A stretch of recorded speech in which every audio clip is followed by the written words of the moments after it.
ইঁদুরের আক্রমণ থেকে বাঁচতে জাহাজের মুরিং রূপে এই যে দেখুন রেড গার্ড ব্যবহার করা হয়। এই যে লাল কালারের ডিস্কের মতো এই জিনিসটিকেই বলা হয় রেড গার্ড। তো চলুন দেখা যাক এই রেড গার্ড কীভাবে ইঁদুর প্রতিহত করে জাহাজে উঠা থেকে। Spinning metal plate to the mooring ropes. When a rat tries to climb over, the plate spins, sending it splashing straight into the water.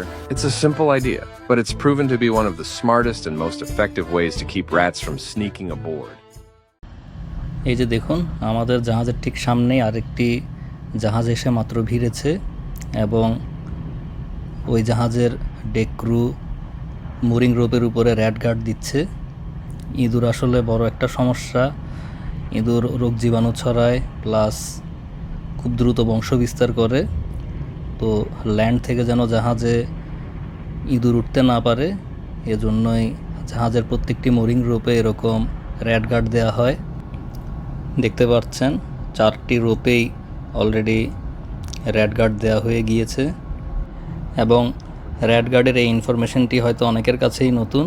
যারা এই প্রথমবারের মতো জানলেন কমেন্টস করে জানাবেন। সবাই ভালো থাকবেন। জাপানের নাগোয়া থেকে আমি শাহিদ বিদায় নিচ্ছি। আল্লাহ হাফিজ।